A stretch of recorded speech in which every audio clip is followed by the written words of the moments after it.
I want to talk about the 6 worst advanced workout techniques. So many people swear up and down, left and right, when you become advanced, you have to do these different workout techniques to stimulate muscle mass. Up and down, people will talk about all these different things. I've done them all. You've done them all. Let's talk about the worst ones. And in no particular order, at all, we'll start with drop sets. Because I think drop sets could kind of swing either way. They definitely have their place. But I don't think because you are advanced, it gives you that stamp to do it every day. Yeah. And, the thing with a lot of these, let's say, intensity techniques that people are using, when we're talking about different training methods, a lot of these things originated back in the early stages of bodybuilding, right? So there was no science-based community around it. It was just guys in the gym looking to build muscle, and that kind of paved the way for everything in fitness. A lot of things in general fitness, a drop set could be used in a general fitness program, not necessarily for somebody who wants to maximize bodybuilding, right? But a lot of these, again, they're used in mainstream fitness and all these other areas of fitness in general, but they originated back to bodybuilding times, Guys back in the 50s, 60s, and 70s were just finding ways to just build more muscle. And again, there was no science around what they were doing. So their philosophy really was, how do we challenge this muscle to grow bigger and stronger? So they came up with different methods. Okay, let's try, doing it set to failure or near failure. Then we're going to drop down and we're going to keep the set going by using a lighter weight.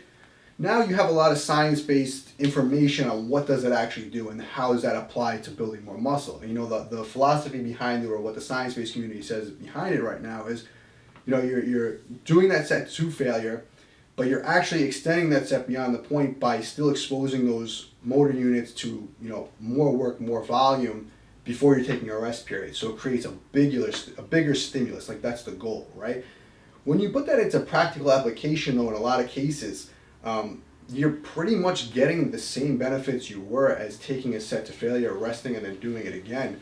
And practical application, a lot of times people forget to look at this, not many of the most muscular guys in the world are doing drop sets, at least on a regular basis. They're a small part of the program, and I think a lot of times people go overboard with intensity techniques. Drop sets it's definitely, I'm not going to say it's useless, right? There's a place in a program for it, but a lot of people look at these intensity techniques as, okay, instead of me just doing straight sets, I'm going to get more if I do drop sets. And I think that's a big mistake, because a lot of things that you could be doing in the gym also take away from your effort and your intensity. So in practical application, if I'm doing, let's say, a 10-set chest workout, and they're all straight sets, I could probably stay focused and intense. I wouldn't even say probably, I know I can, for all 10 sets if they were straight sets, and I rested and did another one. Now if you said, Pete, do all of them as drop sets, by the time I do the 5th and 6th drop sets, my performance is going to be so bad on the last 5 sets that it actually is counterproductive. So I think anytime you abuse an intensity techniques, it can become counterproductive. And I want to just circle back to what you just said in the beginning, because you were 100% right. A lot of these things came up because bodybuilders in the 50s and 60s were just looking of ways to change things up and just try to get more stimulus to the muscle. But the thing that you're forgetting, my friend, is they're all marketing. It was a marketing technique. Who made all these intensity techniques famous? We did. Yeah, we did. Put them in the magazines. Oh, how Arnold built cannonball delts. All these words and fancy things. It's all a marketing ploy. Arnold did strip sets and sets, and he drop setted this and did that. Maybe he did, but I don't think he did it every day. Yeah. It was used very, very, very sparingly.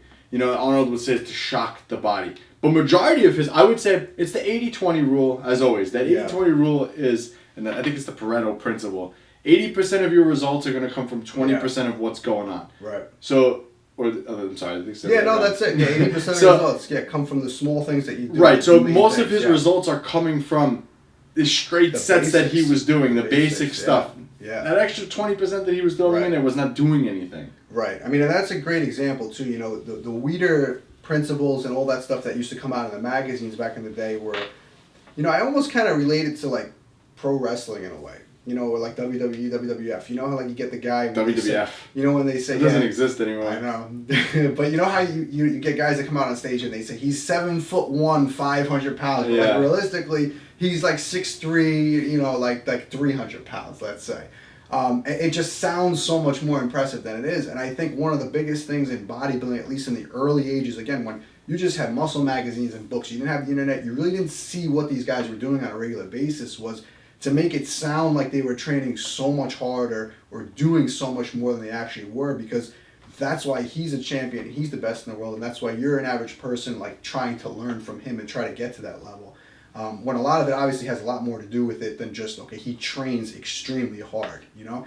And it's cool to put in the magazines, or like it's cool to kind of create this persona over somebody who you don't really see. Like nobody, today right now, if you want to see how C-Bum trains, you go on Instagram and you just watch him. You know what I mean? But back then, if you wanted to see how Arnold trains, you look up in the magazine and you say, wow, he does, 30 sets and they're all strip sets, drop sets, supersets. He might be doing that to some degree, but I mean, that's not every workout. And like on a regular basis, when he walks into a gym on a regular Monday, that's probably not what he was doing. So, and that's a good point. You brought up C-Bum, and you can watch him on YouTube. And I like watching him. I watch him on YouTube too. Yeah. All of his stuff is straight sets now that I'm thinking about it. Very, very basic. I think he probably does a few drop sets, rest pulls, but like 90% of his training is, he's doing heavy compounds. He trains to failure, but regardless if it's to failure, if it's 1 rep shy or whatever, it's not going to make a huge difference in terms of the example we're using. But he does basic stuff, lifts extremely heavy, trains very hard. He rests, he takes his time, he does another set. That's how most people are going to be building the majority of their muscle mass. He's just on a different level in terms of strength, how far along he is, how developed he is. But those methods are pretty much basic universal methods that can be used in almost any situation. Yeah. Second one we have on the list is giant sets. So, as by definition, giant sets are 4 more exercises tapped together, I believe? Or is it 3? I think it's 4 more. 3 is a tricep technically. So once you go over 3, you're in giant set territory now. So, which is... So then, again, there's a caveat to everything, right? Yes. Like, Larry Scott was the proponent of this way back when with arms. Yeah. He would do 1 bicep, 1 tricep, 1 bicep, 1 tricep.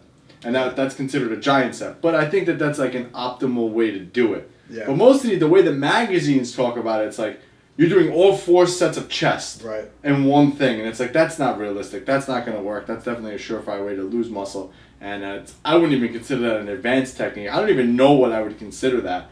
I don't think there's really any other practical application for that method. And the only method and way I would use that is like Larry Scott would do with arms. Because even if you did chest and back that way... It's 4 exercises, but I don't think you could. Because then even if you did, let's say you did bench, flat bench, pull downs, or pull ups, you go pull ups. Then you would do, let's say, dips, and then you would do pull downs. They're all going to compete with each other. Yes. So I don't think there's any application for it at all, which is why it was on our list. Yeah, I mean, that's one that I don't really see too often. No. I really But it is one of them. There is, and there's some bodybuilders who actually swear by it. If we're talking specifically in the bodybuilding community, there's only one person I really know who's a big proponent of that. Milo Sarshev was like, he still does when he trains people. He has this crazy method where he actually has them giant set the entire workout in some cases. It's like, I think it's like 20 minutes long. And he has them go from one movement to the next for that specific muscle group. And it's to create a huge amount of blood flow to the muscle. Now, when we're talking, again, this is a principle that was developed by bodybuilders who wanted to gain the most amount of muscle mass as possible. Now, when we're talking about enhanced bodybuilding, we're talking about pro bodybuilding, there's a lot of other stuff going on where you can alter the training mixed with the anabolics that they're using where it could, maybe it doesn't. I don't really know the science behind it. I don't think there's any actual science behind it, but there's a lot of theory that you could get some type of benefit from doing some type of extreme training when you're mixing in anabolics in the equation. Some guys do get some type of growth from it. A lot of other guys, though, and we're talking about top pro bodybuilders that he's worked with, have tried the workout or been through a workout and just straight up said, like, no, I'm not, like, I can't do this. Like, it's just not doing anything for me. It's just making me tired. Again, when we're talking about people that benefit from these things in extreme scenarios, it might work in an extreme case, but we're talking about where everything is created equal and your goal is just to build more muscle. Again, 90% of those results are going to come from the basics, and if you start taking these extreme approaches, you might backslide very, very quickly.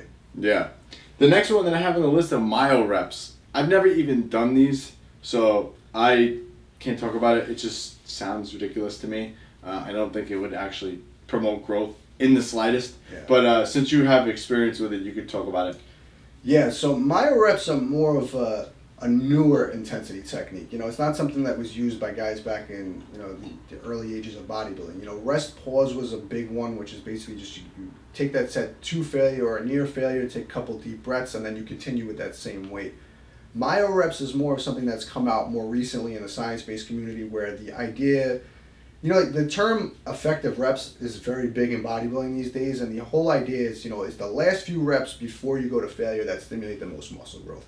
And the whole goal of every single set that you perform is to get to those last few reps, because those are actually the reps that are building muscle. The ones earlier aren't actually building muscle. If you stop a set of 10 at 5 reps, those 5 reps didn't build any muscle, but the last 5 are the ones that actually build muscle. So Myo Reps is a technique where you're constantly trying to put your body in a state where it's only doing the last 5 reps of an exercise. So the way that you would do it is, you would do, let's say you're taking a 10 rep set, and you're going to do a few reps up front, take a quick take a quick rest, take a couple deep breaths, then continue the set and keep repeating that. So it's like you're only letting your muscles recover just enough where you could perform the last few sets over and over again. So the idea behind that is cramming in a ton of effective volume in a small time frame. So wait, I want to ask you a question. So now I'm thinking about this. So if I did this with my bench press, right? Probably not the best exercise to use it on. Well, that was the first thing that came to my example, mind. So the first thing that came to my mind. So okay, I'm gonna take my 10 rep max on bench, and I'm gonna do 15 reps with it. So I'm doing 5. I'm racking it. I'm re-racking it. Doing it. Mm-hmm. Yeah, I don't think that would be. Maybe at least for bench press. Well, that's a little bit more of a cluster set would be that method. There's cluster sets, rest pause sets, and then there's. Well, cluster sets is the next one on the list, so we could go into that. Yeah, too. we could. So we'll start with a rest pause set, and we'll go into Myo Reps and then a cluster set. So again, the rest pause set very straightforward. So if you're doing a bench, I actually think so. Wait, I want to preface this by saying rest pause. I believe out of all these intensity techniques, which is why it didn't make our list, is probably the most effective one. Yeah, I agree, 100%. It's probably my favorite intensity technique. I think it's the most it's most applicable to all this, and I think also it's the most effective in terms of what the end goal is. The end goal is you're trying to cause progressive overload over time. So rest pause, you're simply saying, okay, I could do 10 reps with this weight, but I want to get more than 10 reps with it. So I want to expose my muscles to more of a stimulus with this one single set. So basically you're getting more work out of one set than a straight set itself. You're going to 10 reps, probably hitting failure or at least near failure, taking a few deep breaths, taking 30 seconds, whatever you want to do. Then you're going to go back at it. You might get 5 reps. You could even go 3-set rest pause where you're doing another 10 deep breaths, then getting, let's say, 3 reps. So now instead of getting 10 reps, you got 15 to 18 reps with that same set, with that same weight in one set. So that's a way of extending the set. Obviously, there's some drawbacks to it. It comes with more recovery demand and things like that. But again, if you're managing everything, it's a tool that you could definitely use to your advantage. Now, again, when you take something like a Myo Rep, which is kind of a modification to a rest pause set. You're saying normally with a Myo Rep, you're going to take a lighter weight and you're going to do more reps with it. You're saying you're going to do a few reps up front, take a couple deep breaths, very short periods, rack up another few reps, keep doing that over and over again. So what you're trying to do is you're trying to fatigue the muscle just to the point where now you're entering the effective reps territory, and you're going to keep performing effective reps till you no longer can. So you're basically doing those last 3 to 5 reps over and over again with that weight, taking enough rest so that you can keep repeating them. Now again, that goal is you're racking up a ton of effective training volume. I think that there's a time and place to use that, but if that's your only training modality that you're using throughout the entire session, or you're abusing it, you're not going to be racking up the same kind of volume you are as you're doing straight sets over and over again, because you're always training in a fatigued state, And you can argue that those are the most effective reps, but again, practical application, there's a ton of limitations for that. And then what about cluster sets? So cluster set is another method more similar to rest pause, where you're going to say that, let's say you're training with sets of 10 every week with the same weight. This week you want to extend that to 15 sets, let's say, or 16 or whatever it is.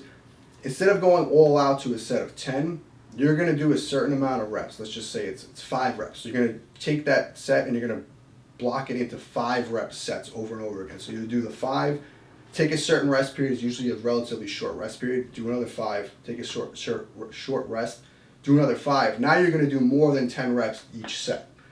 So again, your main focus with that is to extend that set further than you normally would, but you're doing so by taking mini breaks in between. So again, the science says that it's more effective reps in one single set, but over and over again, there's definitely going to be some fatigue limitations to doing that. Again, every single set that you're doing in a slightly fatigued state. practical application, that's going to limit you on a lot of exercises. You're not going to be doing that on squats. You know what I mean? That's yeah, and I was just going to say, and you're exposing yourself to risk of injury every time. Yeah. So the more deeper you get into it. A lot of these exercises you could really only perform on smaller isolation movements. You know, you're not going to be doing Myo Reps either on a set of squats. You're not going to be doing rest pause on a set of squats either. Yeah. You know what I mean? So again, if you can't train these exercise techniques on the movements that are most effective, the straight sets are going to be more effective on those movements. Sure, if you don't want to do 20 sets of lateral raises and you want to try cramming in more effective reps by using some of these techniques by doing, let's say, 10 or 15 sets, you might get a similar benefit. But again, you're going to have to prioritize the straight sets before you do these things. I agree 100%. The next thing, super slow reps. And I've seen this before too, and I just laugh when I see it. You know, there's something about, people talk about muscle damage and how muscle damage is made in the gym, so a slow negative, which I think has its place. It's not something that you should always be kind of like a good cadence with your exercise technique. But this new thing now is just like super slow negative, super slow concentric, and it's like, that's ridiculous. There's no reason for that you're not getting anything out of it. People will tell, oh, it's time under tension, which technically it is, but then if you actually look at the data, it's going to be less volume because now you're lifting less weights, doing less sets because you can't maintain that slow technique. So that's another one that's on my list. I think I covered that. I don't know if you want to add anything to that. Yeah, this is like the prime example of where it sounds good on paper and it looks good on paper. And like even if you take a scientific study and you map everything out in a lab, you might get a result on paper where this is better, right? Which I don't think it's actually ever been proven to be better. I think they've proven it to be as effective, let's just say. But when you talk about practical application, you'll see an extreme difference in the result. Almost every single time, because now you're taking something, when you take something that's already difficult, like, taking a set to true muscular failure is very difficult, right? When you make it more difficult to reach failure, you're making it harder to get to that point, you're less likely to actually hit it, and then again, you're actually being less productive. So like a great example is like the people who say you have to hit failure on every set, right? Now, if you're doing, let's say, a movement like leg extensions, 9 times out of 10, nobody fails on a high rep set of leg extensions. They actually stop because it's so painful. You know what I mean? A set of leg extensions to 20, like with your 20 rep max to failure, is probably the most painful thing you could be doing in the gym. You're probably going to stop a few reps short because it's so painful. Versus if I told you to do, let's say, a set of 10 on a set of 20 on cable curls to failure. You can take that set to failure all day. Yeah. So when you start doing things like saying, okay, I'm going to extend the rep cadence, and you have to do 4 or 5 seconds down, and you're doing, let's say, a relatively light weight, it's going to take that much longer. You're going to have to focus that much longer, and it's going to be a lot more painful itself. You might stop extra reps short because it was so painful that you didn't actually expose the muscle to those last few reps near failure. So again, it's a practical application thing. And it goes back to what I was saying before about different rep ranges on certain exercises. Intensity techniques on certain exercises too, they don't really fall in line too well. Yeah, and the last one that we have is training to failure. It's just stupid, don't do it. For a lot of reasons that we've explained several times. You're limiting your overall volume that you're going to actually be doing, which will limit the amount of muscle that you're actually going to gain because now you're training with less volume. And you have to recover from that. Yeah. And that's the thing that I think people forget. It's like, I stimulated muscle. Yes, but now you need to recover from that. Muscles aren't grown in the gym, as everyone knows. Muscles are grown through recovery. So you want to be able to recover faster so you can build more muscle. But if you dig yourself into a hole with training to failure, you're never going to be able to recover. You're going to burn out faster. You're going to gain less muscle. So training to failure as an advanced workout technique is not smart. And I think that the more advanced you get, you learn not to train to failure. Like for me, especially after powerlifting training, you really realize the importance of training to failure and how much more muscle you can gain if you don't train to failure. Yeah, and it's one of those things where, like you said, the more advanced you get, you kind of learn where and when you have to pace yourself. And the mentality when you first start training is, I don't want to leave anything in the tank. I want to train as hard as possible. And you might be able to get away with that. But again, the more advanced you get, the more you have to keep your ego in check and say, okay, I'm training. I'm not testing my strength every single time I'm going into the gym. And if you're constantly hitting failure, your fatigue level is going to be so high. And for whatever reason, no one really talks about that, especially even in the, everyone's always worried these days about what's the optimal way to train. And they always talk about how too much volume leads to too much fatigue. And I'd argue that training to failure causes much more fatigue than volume training does. And it's something nobody talks about. I really don't know why. I would argue that if you're doing, let's say, 15 sets of chest in a workout and none of them were to failure, that would be less fatiguing than 6 or 7 all-out sets to failure on the big compound movements. I know for me that would be much more taxing, and I'm getting less muscular stimulation because I'm doing less total volume. Well, Pete, remember too, most of these people now don't really actually train to failure. They think they're training to failure, and it's not. No, that's the other key. Yeah, are you actually training to failure? Yeah, that's the thing, is that training to failure when we started 20 years ago is very different than training to failure nowadays. No, it's true. The guys nowadays, if they the guys from when we started, if watched the guys in the gym nowadays training to failure, they would laugh. Yeah, I actually had somebody tell me the other day, it was pretty funny because I don't train to failure. Somebody said to me, occasionally I will train to failure, but I'm saying most of my sets, 90%, like what we're talking about, if you're racking up effective volume, should be about like 1 or 2 reps in the tank. And again, you're racking up multiple sets of that. You're stimulating your muscles. You're not over fatiguing your nervous system. Somebody said to me, your intensity looks like it's about half of what I would in a normal workout, and I don't know if that was a dig or if it was just an observation, but the way that person was probably thinking that is, you could be training harder so you could be getting better results. Like that was kind of the point. Like, listen, you could be training harder. Who was this in the gym? No, it was a comment on one of my videos. And so I don't know what he actually does. I mean, he might not even work out, which is probably the case. Well, but the other funny thing too is like YouTube is a snippet of what goes on. Right. That's the thing that makes me laugh. It's like I've trained with you before, and that's right. When you look at the context of the entire workout now, you're looking at like a clip of one set. When did I put that weight down during that set? Again, I'm going to stop most of my sets, especially if it's like a big compound movement that there's, a lot of stability issues and things like that. I stop usually 1 or 2 reps shy of failure. But now if you rack up the amount of volume I do in one workout, that level of effort is going to be higher than just taking that 1 set to failure or doing a couple other sets like that. So a lot of times people will look at it, like you said, like on a micro scale, where they're like, well, you could have did a couple more reps. But yeah, if I save those 1 or 2 reps and now I'm doing multiple sets like that, I'm actually racking up more effective volume. We should have added that to the episode that we did about like how to lose muscle. Listen to all the YouTube comments. That should have been probably one of the things on there. Yeah. You know what it is? Everyone today has found what's optimal. And that's what I made a whole video talking about how optimal really doesn't exist. It really doesn't, Because optimal can work now, but maybe not in 3 weeks from now, or maybe not. Maybe optimal right now will work for 6 months and then stop working. Optimal is always moving, and that's the thing that people forget, is that optimal is not forever. Right, and what your training looks like now is going to look completely different 10 years from now. I always say that even my training is going to look different 10 years from now than it is now. And a lot of people look at what I'm doing and they're not at the same level as me. Maybe they're further, maybe they're not there, and they're going to say this is the best way to do it. I'm getting results. Like, yeah, I got results training differently 10 years ago for sure. Ways I would never train today. Exactly.